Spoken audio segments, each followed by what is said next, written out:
Sit down. Today's Remembrance Day here in this country. I won't forget your vagina creams.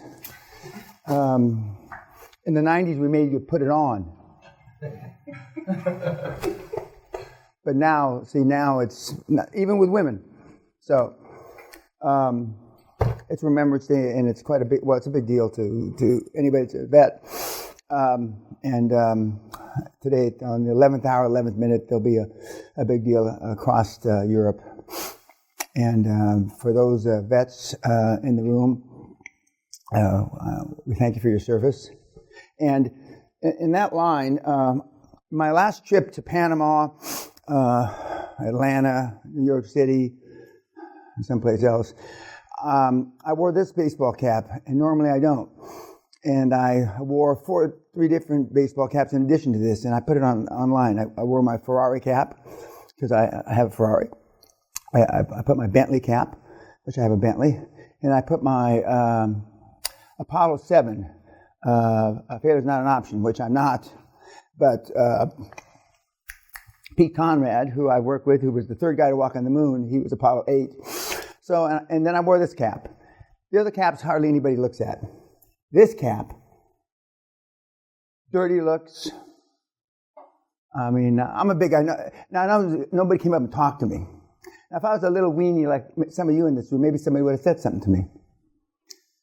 But it's a sad fucking day. It's a sad fucking day. I was hoping somebody would come up and talk to me, so I'd have an excuse. But really, they got to touch you now. They got to touch you before you can hit them. You've heard my story about Don't Say Good Morning to Me if you watch the YouTubes at all. For the guys in the military, now 50 years ago, when good morning and what's good about it, Peña? Do you like my wife, Peña? No matter what you say is the wrong answer. If you don't like his wife, you mean you wouldn't fuck my wife, Peña?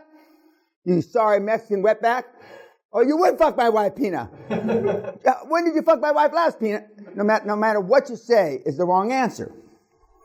And in those days, they used to hit you and do shit. And I said, remind me about my Ranger story. I'm going to say it now. I would normally say it later, but since I'm thinking about it, when we were working with the Rangers, they were doing an escape and evasion maneuver. And if they caught you, then these guys had just come back from Vietnam, and they were badasses. I'm not saying they're not badasses now. And so one of the things that they do is they stick you out on an anthill and pour honey on you and leave you there for 2 or 3 days. And I've been saying this story for 25 years. Well, last year, I went and had dinner with Dave Reynolds, who was the best man at my wedding, who was the guy that they staked out on the anthill. It almost killed him. And he said, no, Dan, you've been saying it wrong all these years. And I said, oh, fuck, what's wrong about it? They didn't put honey on me. They poured hot cocoa on me and let the ants eat me, which almost killed him. And and that's the difference between, they also used to hang you up in trees, put battery wires to your testicles. And this was the training. And the object of the training was don't get caught. Don't get caught. And so I never got captured during the training for a lot of obvious reasons. Last night you saw, passing your homework, please. Last night you saw what was the first thing you saw? Regrets. Pardon? Realization regrets. Okay, anybody, just say the takeaway. It was upbringing is key. That's why you're all here, because you had fucked up upbringing, okay? If you haven't already figured out, the first 2 or 3 days is, some of you think you know why you're fucked up. Bert thinks he knows, but he doesn't. Okay? Murph thinks he knows, but he doesn't. Okay? In Bert's particular case, it's both parents. In Murph's particular case, it's his father. Okay? You're here because love doesn't get the fucking job done. Because even shitty parents have normally one loving, nurturing parent. One. Even shitty parents. But if that got the job done, I wouldn't be fully booked till the middle of next year. It doesn't. In fact, it works the antithesis of that. The antithesis. And for those of you who had a loving, nurturing parent, one parent, I normally say just parent, not parents, because it's normally not plural, coupled with deep-seated, steeped in religion, it's more fucked up. You see, I had a Freudian slip. Instead of saying steeped, I said seeded. Because it is. It's like a black... There used to be a movie called The Black Seed a long time ago about some devilish type person or a kid that grew up like 666, like the devil. And okay, what else about the movie? It's a narrative we tell ourselves and what we allow others to tell us. And normally what we tell ourselves is based on one of the things in the 34th day I talk about, you don't do what your parents told you to do, you do what you saw your parents do. And if you had most of you had weak, weenie, dickless fathers, and I'm unfortunately, the alpha male role model that you never had. And I don't need any more kids, believe me. But if my 3 children were here, they would say, they thought they were raised thinking that because they saw their grandfather, which was worse than I am or was, they don't understand why anybody would want to be raised by me. They would say, especially my daughter, you have no idea, Daddy, how it is to be your daughter. You don't even have a clue. What else about... If an airplane is on the ground, it's rusting and falling apart. Well, it's nice that the pilot says that. Okay, that's correct. I didn't really think of that before, but I didn't think pilots let planes stay on the ground ever. But anything else about regret? Yes, sir. I was just looking at Barron Trump and the upbringing he's getting. And it's incredible, what he's experiencing. Almost nobody experiences such a high performance. And say what you want about the president. And again, full disclosure, I knew him in a previous lifetime. I haven't talked to him in 25 years or so, more or less. His kids turned out all right, even though Don Jr. seems to be somewhat of a philanderer. But I mean, that may run in the Trump blood. I'm not sure, but and I say about the president, not in his defense, but the things that he was caught on tape saying, and the things that he allegedly has said in the past, there's not a red-blooded American, Vietnamese, Chinese, fucking Hindu man that doesn't think the same fucking thing. Let me grab those big fucking tits. Let me grab her by the ass. And you know it. He got caught saying it. I've said it more times than I've got gray hair or white hair, as my wife would say, on my head. Okay? There's a Hall of Famer, double Harvard degree guy up there on the wall, says, he's still around, he says, Dan says what we don't even dare to think. And that's how I was raised. That's how when my dad didn't like the neighbor across the street, hey, you fucking cunt, I'm going to go blow your fucking wife's brains out and your brains out in front of your kids. My dad meant it. He wasn't bullshitting. And so here I am, 73 years later, and I'm, still saying it. My dad's been gone, 7, 8 years. What else? The second thing you saw last night? Nothing is by accident with the Trump family. They teach their children to look, dress, and act the part. Okay, perception is reality. You only have one time to make a first impression. That's normally what you look like. And rather than spend, I used to spend 2 hours telling you how to not dress like a pig. Now we don't do that. We just give you this fucking article. And you can, he's got an app. Oh, guy, you got all kind of shit, And he may even sell something. I don't know. But this is free because it's easier to show you that. We don't have one for a woman, and we don't have one for a Muslim woman, but you have to figure that out for yourself, young lady. But the Trumps allegedly didn't do drugs. I don't know if they did the kids I'm talking about. I know that the president, mainly because I think his brother died from alcoholism, didn't do drugs or alcohol. And candidly, when I knew him more or less, or was in the same social circle that he was in the late 80s and early 90s, I never saw him have a drink. Now that I think about it. And in those days, they were doing cocaine at parties, and well, I guess they still are.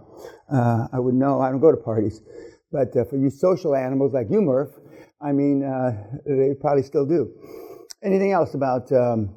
yes, sir? They've got good habits and it rubs off on the child when they're kids. Correct.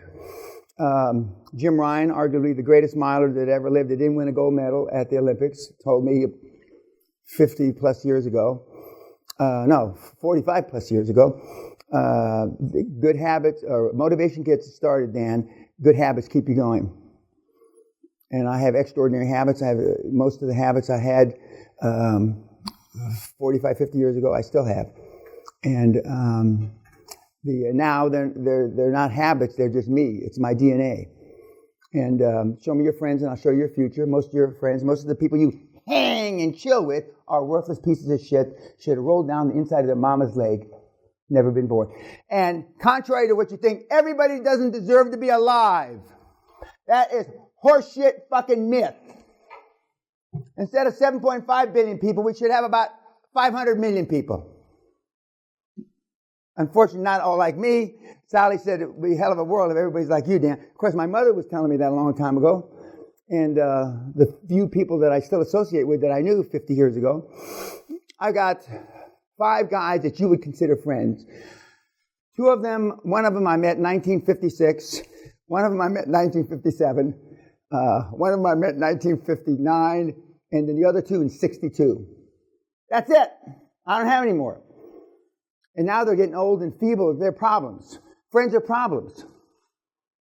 Because, my dad's definition of a friend. Okay, and we're just going to, there's 3 people here, and I call you first, and I say, my mother's name was Amy. Amy's dead. You say, you don't ask how she died. Okay, I'll get the truck. I call the next guy. I'll get the chainsaw. I call the next guy. I'll get the lye. Lye, you put it in the grave, and it disintegrates the body. That's my dad's definition of a friend. Many years ago, a good friend of mine, who's a lawyer, we're having some people over for drinks, and he comes early. We used to call him Tarlo Tentative because he could never get the time right, but then he was early about an hour, and I show up at the door bloody, in boxer shorts and a t-shirt. He assumed that I had chopped up my wife or killed her or something. He told his wife to get in the car and go shopping and leave. And he comes into the car, rolls up his sleeves. Okay, where's the body? Didn't ask how it happened. Didn't ask if she had it coming or whatever. And but what had happened is I raised Great Danes for a long time, and 2 of my big males got in a fight. And so I'm trying to break it up, and they're chewing on each other. And I finally broke it up by sticking a hose up the ass of the biggest male to get him to stop killing the next smaller male. And the next smaller male was Driller, the one that's in the painting.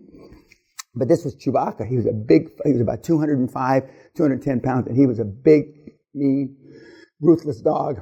And so, but when I came to the door all bloodied, okay, told his wife to get in the car and go.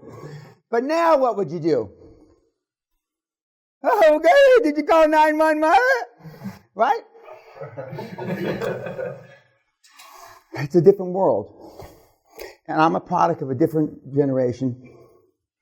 But Mr. Trump, President Trump, has done some good things raising his kids. Anything else about either one of the films? Barron will know that he has limitless potential. Correct. You can't, my kids have been discriminated against, not because I'm Hispanic, because we're rich. Even though my children don't remember it, they deny it. The driver, the limo drivers used to drop them off at school 3, 4, 5 blocks away from school. because they didn't want to see them come up in a limo. Of course, the kids deny that now. Of course, my daughter denies breaking the shin of her second or third grade teacher with a karate kick. She doesn't remember that either. So even kids can block shit out. They don't want to remember it. Yeah, but I mean, the rich people has gotten it straight hundreds of years ago. They send their kids to what they call proper schools to have the best education money can buy and be around other people that want the best education money can buy and proper schools.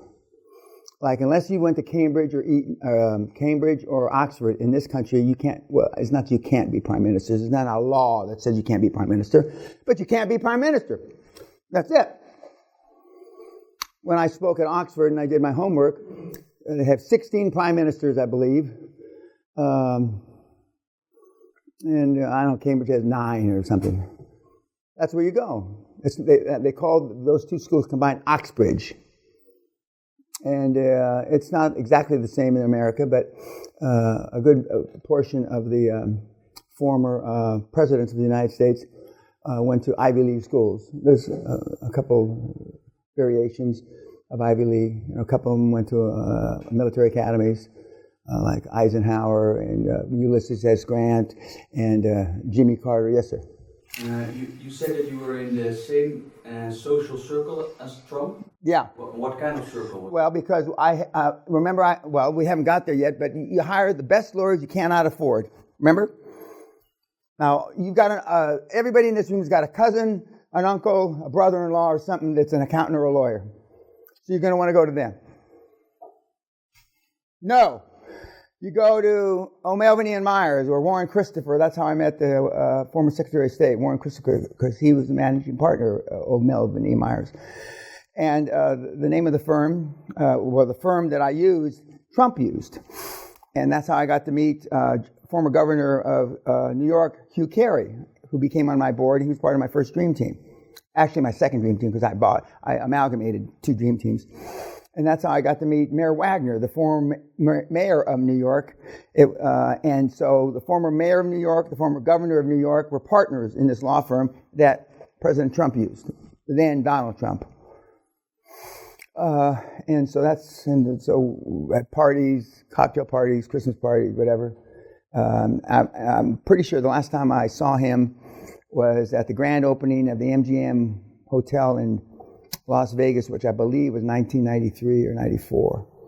That's the last time I saw him, other than on TV and stuff like that. But I mean, the last time I was in physical presence of him. And you're going to hear stories, not stories.